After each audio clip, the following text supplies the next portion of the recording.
What's going on, y'all? It's your boy No Credit, and I'm back again with another one. I need you guys to do me a favor, hit that like button, hit that subscribe button, hit that notification icon for more videos like this. That being said, let's get into it. So, boxing fans are mad at Terence Crawford because Terence Crawford is a complete fighter. They hate the man because the man does almost everything correctly.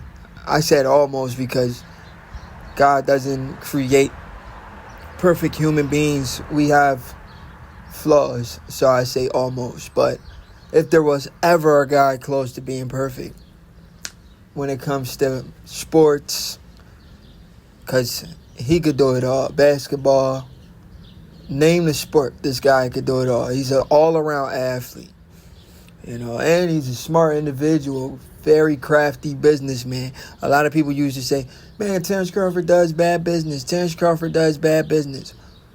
Yet, the whole time, this man was making way more money than Earl Spence and all of these other guys who were getting robbed over there with Al Heyman. Talking about they waiting on the back end. And they never got their back end money, Only when Terence Crawford came over there with Earl Spence, when Terence Crawford demanded, let me tell you when everybody got paid. When Terence Crawford came over there, he demanded, he wanted to see the books. He wanted to see the gate. He wanted to see everything. That's when everybody started getting paid. Yeah, because of Terence Crawford. Y'all should thank Terence Crawford for coming over there. Because when he came over there, that's when everybody started getting paid, because he put it in y'all head like, yo, we might be getting robbed. Of course y'all was getting robbed. Earl Spence was guaranteed $1.5 million a fight. He had to make his money on the back end. What if the pay-per-view didn't do good? And majority of the time, the pay-per-view was average, so he didn't really make that much. He walked away with like $3-4 million. So, boxing fans was out here trolling, talking about Earl Spence was making like $7-8 million a fight. Whole time he was making 1.5 to 3 mil a fight. It is what it is. But Terence Crawford, let me get back to what I was saying. Terence Crawford is a complete fighter in the sport of boxing. The guy throws the perfect jabs, the perfect crosses, the perfect 1-2s, the perfect hooks, the perfect uppercuts, the perfect overhand right, the perfect body shots, the perfect liver shots. I mean, what can he do, bro? The guy can do it all, man. He's ambidextrous. He fight great from southpaw. He fight great from orthodox. He fight great from every stand. He can hurt you in southpaw. He can hurt you orthodox. When he goes southpaw, he'll hurt you with the right hook. When he go orthodox, he hurt you with the left hook. He goes southpaw, he hurt you with the left hand. He go orthodox, he hurt you with the right hand, right uppercut. Come on, man. And he throws some unorthodox punches. Like he'll throw, you know how you throw the 1-2? Like he'll try to confuse you. He'll try to trick you. He'll throw the 2-1. He does everything in there. I remember his last fight with I remember his one fight with Felix Diaz, right? He was fighting Felix Diaz, Olympic gold medalist. A lot of people try not to give him credit for none of his earlier wins when he was knocking off Olympic gold medalists. Like, being an Olympic gold medalist is not an easy thing. These guys were the best guys in the amateurs. Some of them become great in the pros, some of them don't. But this guy was one of the best guys in the amateurs because he was an Olympic gold medalist, Felix Diaz. A lot of people don't want to give Terence Crawford credit for that win. They even try to take credit away from him from the Gamboa win, another Olympic gold medalist. He's the Olympian slayer. That's why he's going to punch on Israel Madrimov, who has so many amateur fights. But anyway, I remember he was fighting Felix Diaz, right? He was doing whatever he wanted to do to Felix Diaz. Like, you know what I'm saying? It was so bad that he started toying with the guy. I remember this one instant, Crawford was just like tapping on his head. Like, he just tapped his head like, yo, is you there? Are you going to fight back? Like, come on, man. Come on. You called me out. Because I remember Felix Diaz was saying Terence Crawford was ducking him. and Crawford gave that man what he was looking for. Like Jerron Ennis and all these other dudes that mentioned Bud, they definitely gonna get what they looking for when Bud decides to turn up and call their bluff, you know. But Jerron Ennis, he doesn't really want to fight. He just want to clout chase. I seen his bluff from a mile away. They just wanted to attach their name to Bud, get some notoriety, get some clout. Not notoriety, but just get some clout. So people could just be like, yeah, Jerron Ennis, he wants to fight Crawford the whole time. He has no intentions of fighting Crawford. The goal was just to attach his name to the man. But he don't want no smoke. If he really wanted to smoke, he would have been saying some crazy stuff so Crawford can entertain it. But anyway, Terence Crawford, the guy does it all, man. What can't Bud Crawford do? Like I was saying before, he could fight going backwards. He could fight going forward. He show you different looks. He punches with you in between your punches. He hits you with punches you don't see coming. He does it all, man.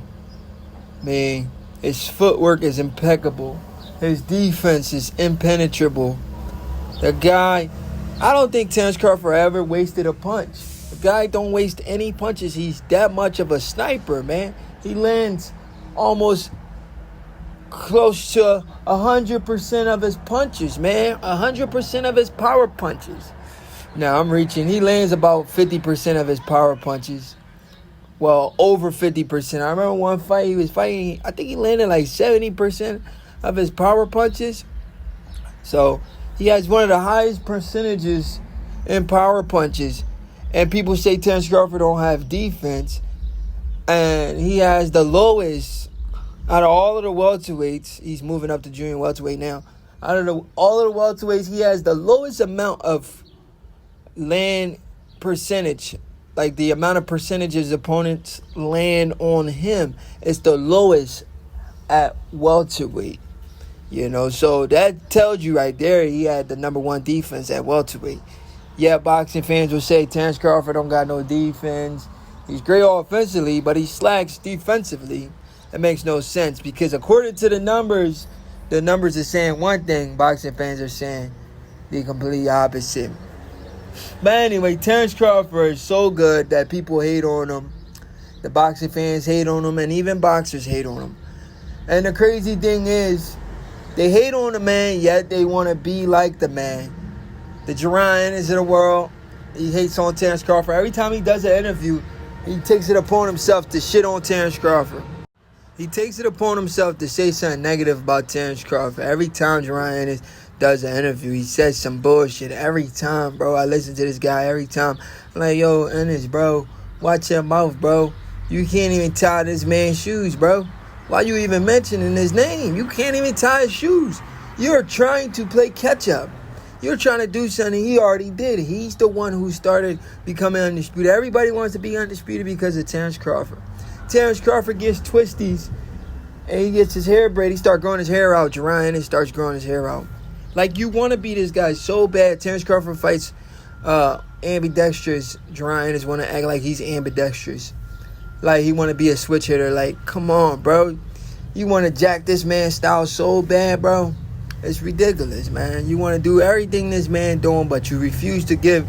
It's like somebody want to steal your style, take everything from you, but refuse to give you credit and try to call it their own. That's what Ennis is trying to do. Not just Ennis. A lot of these boxers, they try to do that. They hate on Bud because the man does everything great. Does everything perfect. The complete fighter. The most complete fighter in all of sport. You know, anything the man do, they want to do it. The man is a trendsetter when it comes to the sport of boxing. He can't do anything wrong. And boxing fans, they hate that. I'm talking about the hating ass boxing fans. Anytime they see Crawford, it pisses them off. They can't sleep good at night. Damn, Crawford's about to beat my other favorite fighter. Yeah, he's about to punch on your favorite fighter. Your favorite fighter should never been running his mouth. You know, because at the end of the fight, Crawford's going to always ask him, did you get what you was looking for? You understand what I'm saying? So, my advice to the Jerron Ennis of the world, the Ryan Garcias, the clout chasers, even Devin Haney, Crawford says this is my era. Devin Haney says this is my era. Like the weird shit, bro. Anytime the man says something or do, even Canelo Alvarez, Crawford says this is my era. Canelo says this is my era. Like what? Y'all wasn't saying that until Crawford said it. Like what? It's the weirdest thing I ever heard, bro. And how can Devin Haney even claim the era if he's only 25 years old? He hasn't really done that much in the sport to claim an era. Even Canelo Alvarez trying to claim an era. It's ridiculous, man. These guys want to beat Crawford so bad, but they refuse to acknowledge the guy who's the trendsetter of boxing, who's the creator of everything, who is the best fighter in all of boxing, pound for pound, recognized as pound for pound, the number one fighter in the world, Terence Bud Crawford. Anyways, your boy Don't Credit, and I'm out. Haters gonna hate. Crawford just gotta keep being great.